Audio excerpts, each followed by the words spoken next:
অক্ষয় তৃতীয়া কি, অক্ষয় তৃতীয়া কীভাবে শুরু হলো, এই তিথি কিভাবে পালন করবেন, এই তিথির গুরুত্ব কি, অক্ষয় তৃতীয়া পালন করলে কি হয়, না করলে কি হয়, তো সেই বিষয়গুলো আজকে আমরা আলোচনা করব। অক্ষয় তৃতীয়া, অক্ষয় তৃতীয়া কি? এটা হচ্ছে চান্দ্র বৈশাখ মাসের শুক্লপক্ষের তৃতীয়া তিথি, সেটা হচ্ছে অক্ষয় তৃতীয়া তিথি। তো এই অক্ষয় শব্দের অর্থ হচ্ছে যার কোনো দিন ক্ষয় হয় না। তো এই অক্ষয় তৃতীয়া আপনি যা কর্ম করবেন সেটা অক্ষয়ে থাকবেন। যদি আপনি ভক্তিমূলক কর্ম করেন সেটা অক্ষয় থাকবে, আর যদি আপনি অপরাধমূলক পাপ কর্ম করেন সেটা অক্ষয়ে থাকবে।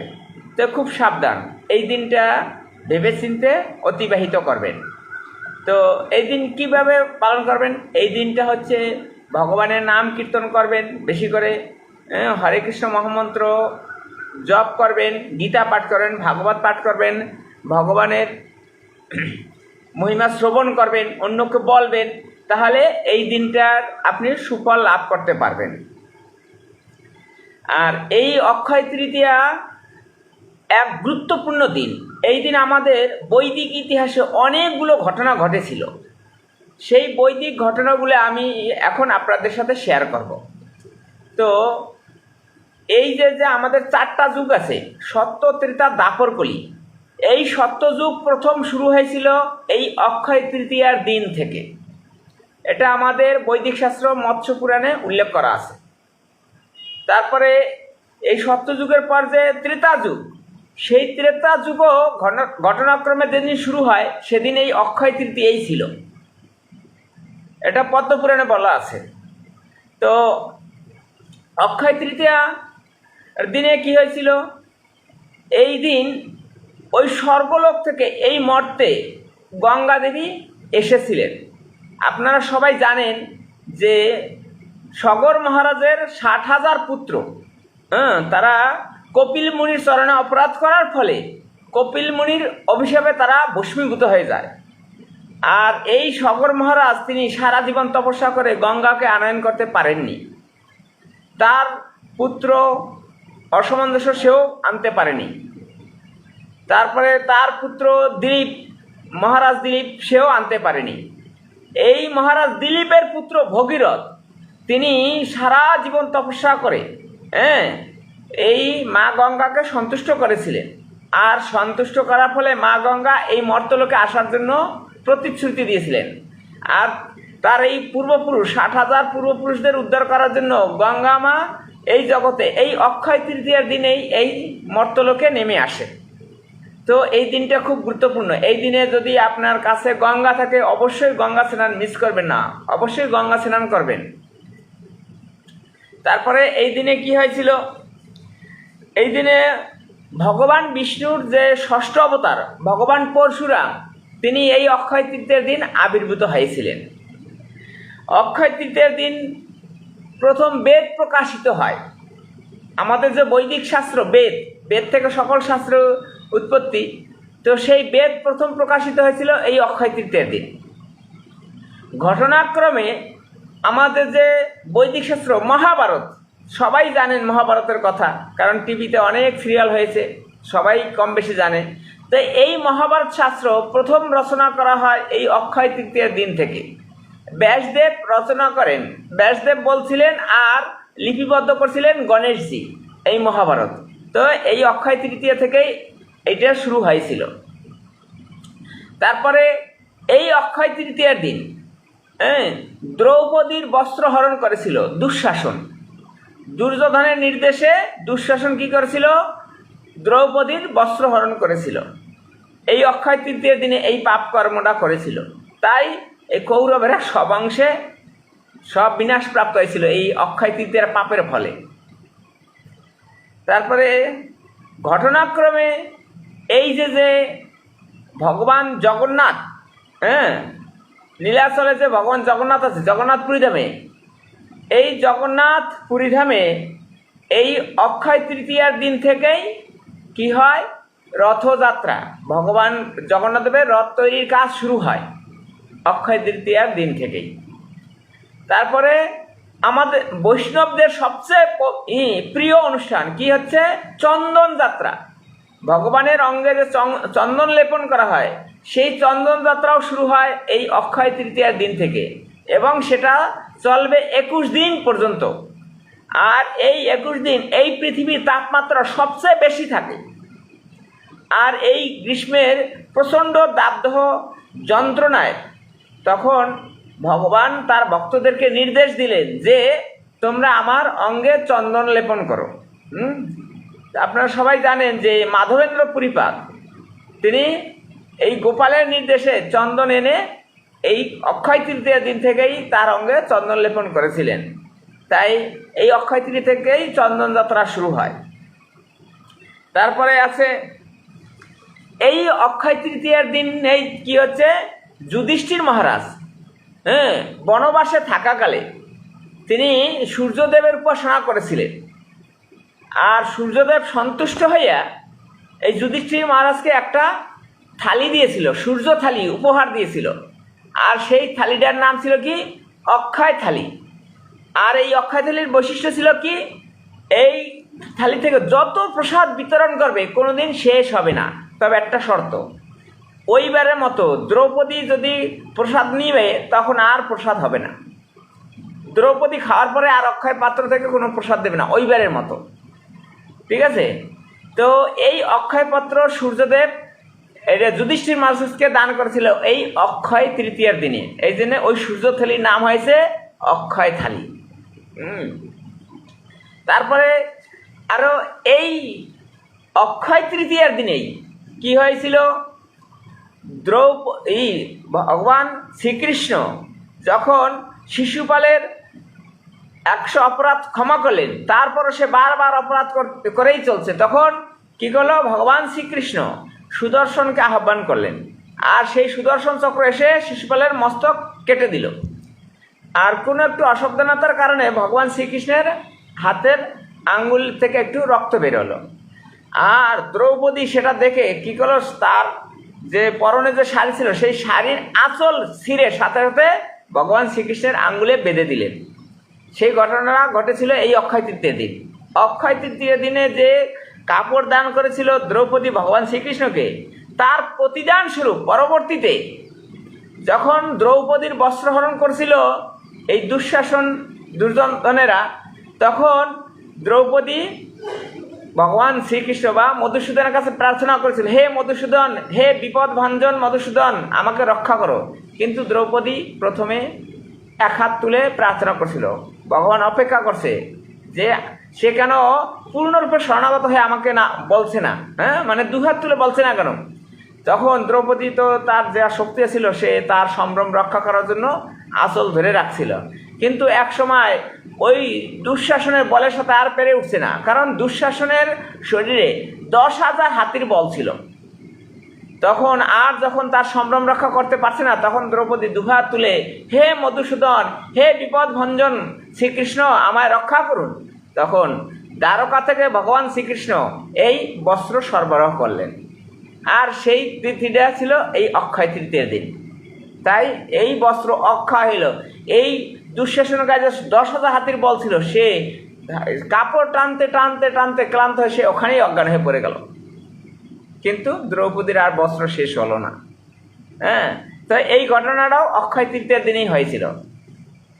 এছাড়া আরও অনেক অলৌকিক কাহিনী আছে এই অক্ষয় তৃতীয়ার দিনে, যেগুলো আপনারা অনেকেই জানেন, অনেকেই জানেন না। তারপরে অক্ষয় তৃতীয় দিন যে সুধামা বিপ্র, ভগবান শ্রীকৃষ্ণের বাল্য বন্ধু, একসাথে গুরুকুলে লেখাপড়া করেছিলেন। তো এই সুধামা বিপ্র ছিল একটু দরিদ্র। তো এতই দরিদ্র ছিল যে ভিক্ষা করে যা আনতো তাদের সংসার চলা খুব কঠিন হয়ে যেত। একবেলা কোনোদিন খেতে পেত, কোনোদিন খেতে পেত না, কোনোদিন হাফ পেট খেতে পেত। তো এই সুধামা বিপ্রের স্ত্রী তার স্বামীকে বলল, হে প্রভু, আপনার বন্ধু শ্রীকৃষ্ণ তিনি দ্বারকাধীশ, দ্বারকার রাজা, আপনি তার কাছে যান, একটু দেখা করুন। উনি তো সকলের মনোবাঞ্ছা পূর্ণ করে, আমাদের এই দারিদ্রতাও দূর হয়ে যাবে। আপনি একটু আপনার বন্ধুর সাথে দেখা করুন, বলুন আমাদের এই দারিদ্রের কথা। তখন সুদামা বিপ্র চিন্তা করলো, হ্যাঁ আমার বন্ধু তো দ্বারকাধীশ, দ্বারকার রাজা, তো আমি বন্ধুর কাছে গেলে তো খারাপ হয় না, ভালোই হয়। কিন্তু সে ভাবলো আমি যে এত গরিব, আমি কি নিয়ে যাব তার কাছে? কারণ নিয়ম আছে, কোনো আত্মীয়ের বাড়ি গেলে কিছু নিতে হয়, ভগবানের মন্দিরে গেলে কিছু নিয়ে যেতে হয়, খালি হাতে যেতে নেই। তো সে তার ঘরে কিছুই ছিল না যে কিছু একটা নিয়ে যাবে।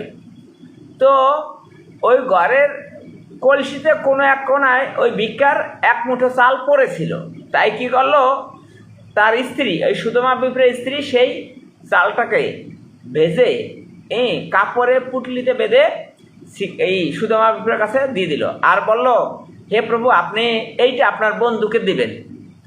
তো উনি ওইটা নিতে লজ্জা পেলেন যে আমার বন্ধু হচ্ছে রাজা, আমি কি করে তার এই সামান্য একটু চাল ভাজা কি করে দেব। আবার চিন্তা করলেন, যেহেতু আমার পরম সাধ্যী স্ত্রী বলছে বন্ধুকে কিছু দিতে, তো ঠিক আছে। তো এই সুদামা বিপ্র যখন দ্বারকায় গেলেন, ভগবান শ্রীকৃষ্ণের সাথে দেখা করলেন। এটা অনেক বড় কাহিনী, আমি সংক্ষেপে বলছি। তো তখন এই সুদামা বিপ্র কিন্তু ভগবানকে এই চালের মুঠি দিতে চায়নি, কারণ সে লজ্জা পাচ্ছিল। ওই বিপুল ঐশ্বর্য, রাজপ্রাসাদে তাকে গেলেই কি হলো, ভগবান শ্রীকৃষ্ণ তার পাদ প্রক্ষালন করলেন, তাকে অভিষেক করালেন, তারপরে তাকে সুন্দর সিংহাসনে বসালেন, তাকে প্রসাদ নিবেদন করলেন। আর ওই মহিষীরা, 16,108 জন মহিষীরা, তারা কেউ চামর ব্যঞ্জন ঘোরাতে লাগলেন, পাখা দিয়ে বাতাস দিতে লাগলেন। তো শ্রীকৃষ্ণ বলেন, বন্ধু নিশ্চয়ই তুমি তো আমার জন্য কিছু নিয়ে আসছো, বলো কি নিয়ে আসছো, দাও আমাকে। যে না না না, আমি গরিব না, না না তোমার কাছে কিছু অমৃত আছে, দাও। বলছে না না। কিন্তু ভগবান তো অন্তরে সব জানে। তখন কি করলো, তার আসল থেকে ওই যে এক মুঠো চাল ভাজা দিছিল সেটা কেড়ে নিল, কেড়ে নিয়ে জোর করে খাইল। আর এত অমৃত খেয়ে, আর ভগবান যদি কারো কাছ থেকে গ্রহণ করে তাহলে তার কি আর কোনোদিন কম পড়ে? ভগবান যেটা গ্রহণ করে মানে কি, তার সব অভাবপূর্ণ হয়ে যায়। তো এই যেই দিন ভগবান শ্রীকৃষ্ণ সুদামা বিপ্রের কাছ থেকে চাল ভাজা খেয়েছিল, সেই দিনটা ছিল অক্ষয় তৃতীয়া। যেহেতু সুদামা বিপ্র ভগবান শ্রীকৃষ্ণকে এই নৈবেদ্য নিবেদন করেছিল, তাই তার অক্ষয় স্বীকৃতি লাভ হলো। এবং সে যখন এই দ্বারকা থেকে ফিরে এসল, দেখলো তার এলাকার সব রাজপ্রাসাদে পরিপূর্ণ হয়ে গেছে, তার আর বাড়িঘরেই চিনতে পারছিল না। তো দেখুন, ভগবানকে অল্প একটু দিলে ভগবান বহু গুণে ফেরত দেয়। তো এই অক্ষয় তৃতীয়ার দিনে কেউ ভুলেও কোনো পাপ কর্ম করবেন না, আমিষ আহার করবেন না, অবৈধ যৌন সঙ্গ করবেন না, ঝগড়া করবেন না, নেশা করবেন না, জুয়া খেলবেন না, হিংসা করবেন না, জীব হত্যা করবেন না, পরনিন্দা করবেন না, পরচর্চা করবেন না। এগুলো যদি করবেন ভুলবশত, কিন্তু এই ফলও কিন্তু অক্ষয় হয়ে যাবে। এটাও জন্ম জন্মান্তর তপস্যা করলেও ক্ষয় হবে না। আর যদি আপনি কি করবেন, সাধুর সঙ্গে, ভক্তর সঙ্গে যদি হরিকথা শ্রবণ করবেন, হরিনাম জপ করবেন, আর এই ভাগবত কথা শুনবেন, ভাগবত পাঠ করবেন, গীতা পাঠ করবেন, সাধুর সঙ্গে দিন অতিবাহিত করবেন, তাহলে এই সুকৃত কোনো দিন ক্ষয় হবে না। তো এটা হচ্ছে ডিসকাউন্টের দিন। যত ভক্তি করবেন তত সহস্র সহস্র গুণ ফল লাভ হবে। আবার যদি ভুলবশত একটু পাপ হয়ে যায়, সেটাও আবার সহস্র গুণে বেড়ে যাবে, ক্ষয় হবে না। তো সাবধান থাকবেন, এদিন যেন কোনো অপরাধ না হয়। তারপরে কি হচ্ছে, এই অক্ষয় তৃতীয়ার দিন যে আমাদের 4 ধাম আছে, গঙ্গোত্রী, যমুনোত্রী, তারপরে এই হচ্ছে বদ্রিকাশ্রম, আর হচ্ছে কেদারনাথ। এই 4 ধামের দরজা এদিন খোলা হয়। যেরকম এই যে কেদারনাথ আছে ভগবান শিবজি, এই বদ্রীনাথ আছে ভগবান নারায়ণ, গঙ্গোত্রীতে আছে গঙ্গা দেবী, যমুনোত্রীতে আছে যমুনা দেবী। এই 4 ধামের দরজা বন্ধ করা হয় ভাতৃদ্বিতীয়ার দিন। আর সেদিন যে প্রদীপ জ্বালিয়ে, ঘিয়ের প্রদীপ জ্বালিয়ে মন্দির বন্ধ করা হয়, সেটাই অক্ষয় তৃতীয়ার দিন দরজা খোলার পরও সেই প্রদীপ জ্বলতে থাকে। তাই সেই প্রদীপকে বলা হয় অক্ষয় প্রদীপ। সেই প্রদীপ দর্শন করলে তাহলে তার আর জন্ম মৃত্যুর সাইকেলে জন্মগ্রহণ করতে হয় না। তো এই জন্য এই অক্ষয় তৃতীয়ার দিন এই 4 ধামে অনেক ভিড় হয়, সবাই এই 4 ধাম দর্শনে যায়। যদি কারো সৌভাগ্য হয় পরবর্তীতে যাবেন। তারপরে কি হচ্ছে, স্বর্গের যে দেবতা ইন্দ্রের কোষাধ্যক্ষকে কুবের। তো এই কুবের কি করে স্বর্গের কোষাধ্যক্ষ হলেন? তো এই কুবের ছিলেন ভগবান শিবের ভক্ত, সে শিবের তপস্যা করছিল, আর শিব সন্তুষ্ট হয়ে তাকে এই অক্ষয় তৃতীয়ার দিন এই ধন সম্পদের বর দিয়েছিল। তাই কুবেরের ধন কখনো শেষ হয় না। সে স্বর্গলোকের কোষাধ্যক্ষ হয়ে গেলেন এই অক্ষয় তৃতীয়ার দিনেই। তারপরে এই অক্ষয় তৃতীয়ার দিন আর কি হয়, বৈভব লক্ষ্মী দেবীর পুজো হয়, লক্ষ্মী নারায়ণের পুজো হয়। যদি আপনি এদিন লক্ষ্মী নারায়ণের পূজা করবেন তাহলে আপনার ধন সম্পদও বেড়ে যাবে। ঠিক আছে। আর দেখুন, সবচেয়ে বেশি গুরুত্বপূর্ণ হচ্ছে এই দিন হরিনাম করা। যত হরিনাম করবেন, কারণ এই কলিযুগে পাপ মোচনের একমাত্র পথ হচ্ছে হরিনাম। হরের নাম হরের নাম হরের নামেই কেবলম কলৌ নাস্তেব্য নাস্তেব্য নাস্তেব্য গতির অন্যথা। এই কলিযুগে হরিনাম ব্যতীত আর কোনো গতি নেই, আর কোনো গতি নেই, আর কোনো গতি নেই। তাই এই অক্ষয় তৃতীয়ার দিন যত দূর পারেন বেশি করে হরিনাম করুন, সাধুর সঙ্গে দিন অতিবাহিত করুন, আর সারা জীবনের পাপ ক্লেশ থেকে মুক্ত হয়ে ভগবানের কাছে ফিরে যাওয়ার পথ উন্মুখ করে নিন। হরে কৃষ্ণ। আজ আমাদের আলোচনা এ পর্যন্তই। অক্ষয় তৃতীয়ার মাহাত্ম্য